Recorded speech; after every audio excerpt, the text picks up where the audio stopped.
Sir कैसे देख रहे हैं आप ये ट्रम्प ने जो जाकर और किसी एक कंट्री के जो कि एक एलिजेंट इंडिपेंडेंट कंट्री है वेनेजुएला उसके प्रेसिडेंट को उठा के ले गए। और दूसरी तरफ अवैसी साहब असदुद्दीन अवैसी साहब कह रहे हैं कि पीएम मोदी को कि जी आप भी जो है वो कोई ट्रम्प से कम नहीं, आप भी पाकिस्तान में जाकर और हाफिज सईद और मसूद अजहर और इस तरह के लोगों को वो कह रहे हैं कि आप भी उठा के ले आइए। ये सर चल क्या रहा है? हाँ मैडम, बहुत शुक्रिया। देखिए, पहली बात तो ये है कि मुझे इस चीज़ की समझ नहीं आ रही कि जो अमेरिकन ने किया है उस पे दुनिया की कोई बड़ी ताकत नहीं बोली, किसी ने भी स्टेटमेंट नहीं दी। और चाइना ने कहा है कि दुनिया का पुलिसमैन ना बने, ये ना करें, वो ना करें। मुझे ये लगता है कि अमेरिका एक लफ्ज़ होता है, हम जब पढ़ते थे ना इंटरनेशनल रिलेशंस, तो वहाँ पे एक टर्म पढ़ाई जाती थी, as per the legitimate interest of the as per the legitimate interest, और एज पर दी, अगर फॉर एग्जांपल अमेरिका के रेफरेंस से कहना हो, the legitimate interest of the United States. इसका मतलब ये होता है कि जिस तरह के इंटरेस्ट हमें सूट करें या जो हमें सूट करें वो ही चीज़ वही हमें करनी है। जो भी हमारा लेजिटिमेट इंटरेस्ट है ना, वही हमने करना है। अभी वो मार्को रूबियो ने क्या कहा है, उसने कहा है कि अ, हमें तो इस चीज़ को समझना है कि ये जो वेस्टर्न हेमिस्फेयर है इस पे हमारा इन्फ्लुएंस होना चाहिए। इस पे हम चाइना, रशिया, इन सबको नहीं कह सकते कि वो यहाँ पे आए और आके अपना हक जताते फिरें और ये वेनेजुएला हमारी बात ना माने, पनामा कनाल चाइना के पास चली जाए, कोलंबिया ड्रग्स बेच रहा है, उसके बाद क्यूबा हमारी बात नहीं सुन रहा, ब्राज़ील हमारे हाथ से निकल गया और हम जाके चाइना के बैकयार्ड पे अपने इन्फ्लुएंस को एस्टैब्लिश कर रहे हैं, इंडिया के तरले कर रहे हैं, फॉर गॉड सेक हमें ये दे दो, फॉर गॉड सेक हमें वो कर दो। ठीक है ना? मतलब वो कह रहे हैं कि हमारी तो जो पॉलिसी है वो अपना बैकयार्ड देखना है, इंडिया चाइना का जो इन्फ्लुएंस बढ़ता हुआ हमारे बैकयार्ड में उसको कम करना है, तो वो ये कर रहे हैं।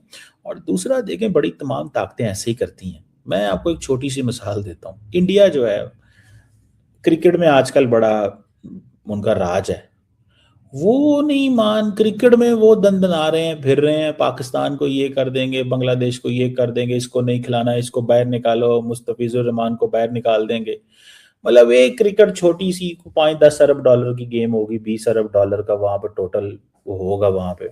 तो आप इमेजिन करें, अगर इंडिया क्रिकेट में नहीं किसी को खड़ा होने दे रहा, वो हर एक की टांगे खींच रहा है और हर एक को कह रहा है, ओए मैंने तुम्हारे से हाथ नहीं मिलाना, ओए मैंने तुमसे क्रिकेट ट्रॉफी नहीं लेनी, ओए आईपीएल में सब निकालो पाकिस्तानियों को बाहर, हम यहाँ पे देखेंगे, ये हमारा राज है यहाँ। आईपीएल में बंगालियों को बाहर निकालो, ये मतलब शाहरुख खान तुम गद्दार हो। तो मतलब इतनी सी क्रिकेट में अगर आपके पास पावर आ गई है, तो आप अपने जो है ना वो तिंगनी का नाच नचाया सबको। तो फिर अमेरिका बहादुर का तो वैसे ही हक है, उसका तो बनता है मैडम वो तो। और दूसरी बात ये है कि ये तो काम उनका था ना, मतलब जो ये भी बात पता चली कि फौज मजबूत होनी चाहिए। ठीक है, अगर फौजें कमजोर हों तो फिर ऐसा ही होता है, लोग घुसते हैं। लेकिन सर अगर फौज मजबूत होने से जो है अमेरिका जाकर किसी को नहीं उठा ले जाएगा तो सर फिर उसामा बिन लादेन को कैसे ले गया?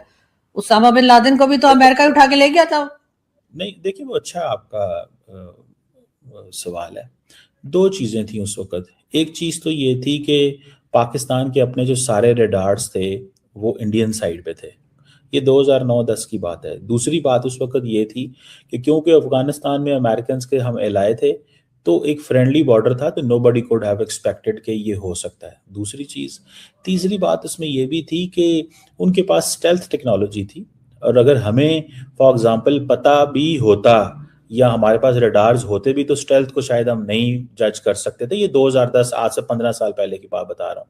तो हमें वो नहीं समझ आनी थी। वरना पाकिस्तान छोटा मुल्क ही सही, लेकिन मुझे याद है कि जब अमेरिकन ने ड्रोन हमले करने शुरू किए थे पाकिस्तान के अंदर बगैर पाकिस्तान से पूछे, और ये तो पाकिस्तान ने उसके बड़ा शोर डाल के वो बंद करवाए थे, प्रेशर डाला था उन्होंने, फौजी मारे मारे। सलाला चेक पोस्ट पर मुझे याद है 26 नवंबर 2011 को मैं लाहौर था, उस दिन एक दोस्त की शादी अटेंड करने गया हुआ था। तो पाकिस्तान ने 6 महीने उनकी सप्लाई बंद कर दी थी। पाकिस्तान ने कहा था कि आप जहाँ से मर्जी आप अपना सामान लेके आएँ, आप कराची से होके पाकिस्तान से गुजर के अफगानिस्तान नहीं जा सकते। तो हमें हमारी अपनी शॉर्टकमिंग्स ज़रूर हैं, लेकिन एक बड़ी ताकत है, उसके पास रिसोर्सेज हैं, वो बहुत कुछ कर लेते हैं, लेकिन अगर आपके पास कैपेसिटी हो तो ज़रूर रोकना चाहिए, और अगर वो नहीं है तो हमने बिल्ड करने की कोशिश की है, हम अपना मेहनत कर रहे हैं जहाँ जहाँ से हो सकता है। हम क्योंकि हमेशा कन्वेंशनल ट्रेडिशनल थ्रेट हमारा भारत है, उस साइड से हम चीज़ों को और तरीके से देखते हैं। अफगानिस्तान की साइड पे हमने चीज़ों को हमेशा क्योंकि फ्रेंडली साइड होने की वजह से कम देखा था।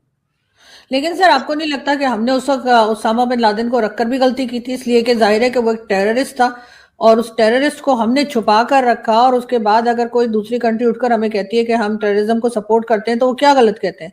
अगर हम नहीं करते तो हम उसामा बिन लादेन को यहाँ 11 साल हमने छुपा के ना रखा होता अमेरिका से, उसके बाद अमेरिका आया और उसका हम कुछ भी बिगाड़ नहीं सके, वो उठा कर ले गया उसको, चाहे वो टेररिस्ट हो चाहे हम उसको हीरो बनाते हो उसामा बिन लादेन को।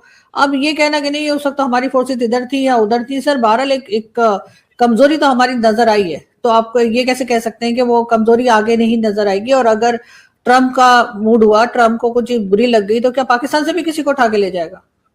देखें, पहली बात तो ये है कि ये बात इंतहाई गलत है कि पाकिस्तान की अफवाज ने और लोगों ने अलकायदा से लड़ते हुए जाने दी, और ये कहना कि पाकिस्तान ने उसको छुपा के रखा था। मैं समझता हूँ हर इंसान को हक है वो जो मर्जी कहे, किसी का मुंह तो नहीं बंद हम कर सकते, लेकिन अगर पाकिस्तान की रियासत, पाकिस्तान की security forces Islamic state, al Qaeda या दुनिया की दूसरी दहशतगर्द जमातों से लड़ते हुए अपने जाने भी दें, अपने नुकसान भी पहुंचाएं, और जिसकी तारीफ दुनिया करती है कि ट्रंप ने अभी कहा था थैंक यू पाकिस्तान के, जो अमेरिकन फोर्सेस अफगानिस्तान से निकल रहे थे तो एबिगेट बॉम्बिंग हुई थी, तो उस पर ट्रंप ने थैंक यू कहा, अमेरिकन डिफेंस सेक्रेटरी ने थैंक यू कहा कि एक बंदे को अफगानिस्तान पाकिस्तान बॉर्डर से पकड़ा गया। सो सवाल ये पैदा होता है कि ये कहना जी कि हमने छुपा के रखा था, ये मैं तो सर समझता हूँ। पता क्यों नहीं लगा सर? 11 साल पता नहीं लगा, अब तक बाद में वो आदमी रह रहा था, और हम देखें, इतने बेखबर है, हमारी एजेंसी इतनी मतलब इस काबिल भी नहीं है कि यहाँ पे उनको पता लगे कि कोई गलत आ गया है। नहीं होंगी, नहीं पता लगा होगा, वो तो मुशर्रफ ने कहा नहीं था कि अगर अमेरिकन CIA सोई हुई थी जब 9/11 हो गया था, तो CIA सोई हुई थी उस वक्त, उसको पता नहीं चला कि अमेरिका की डिफरेंट एयरपोर्ट से 20 दहशतगर्द मुख्तलिफ जहाज लेके मुख्तलिफ जगहों पे जाके बम्बार्डमेंट कर देते हैं। तो उन्होंने कहा एजेंसियां कई दफा नहीं रीच कर सकती, तो अगर CIA सो रही थी तो हम भी सो रहे थे, यही समझ लें, हमें भी नहीं पता चला। तो मतलब सवाल ये है, देखिए दो चीजें हैं इसमें। एक चीज ये है कि आप ये कह दें कि आपकी फौज ने उसामा बिन लादेन को छुपा के रखा हुआ था, एक ये नैरेटिव है। एक नैरेटिव ये है कि हाँ वो था, एक डिस्क्रीट तरीके से छुप के रह रहा था, एक ये सोच है। एक सोच ये है कि भाई नहीं पता चला, पता होना चाहिए था, नालायकी है, इंटेलिजेंस फेलियर है, तो वो तो पूरी दुनिया में इंटेलिजेंस फेलियर तो होते ही हैं, इसमें तो कोई बहुत बड़ी बात नहीं है। ये डिपेंड करता है कि आप कैसे सोचते हैं। मैं ये सोचता हूँ कि ये जो कुछ वो हुआ था, पाकिस्तान की अवाम, पुलिस, फौज ने अलकायदा को ख़त्म किया है, उसको रखा नहीं हुआ। जिस तरह बात की जा रही है, जिस तरह आप कह रही हैं कि जी वो उसको रखा हुआ था और ये था वो था, मैं समझता हूँ दुनिया में इंटेलिजेंस फेलियर्स होते हैं, लेकिन लार्जली दुनिया हमें इस एंगल से नहीं देखती जिस एंगल से कुछ लोग कहते हैं कि दुनिया पाकिस्तान को देखे। दुनिया इसी एंगल से देखती है कि पाकिस्तान ने अलकायदा के खिलाफ, इस्लामिक स्टेट के खिलाफ बड़े पैमाने पे ऑपरेशन किए और इस खिते को सिक्योर किया।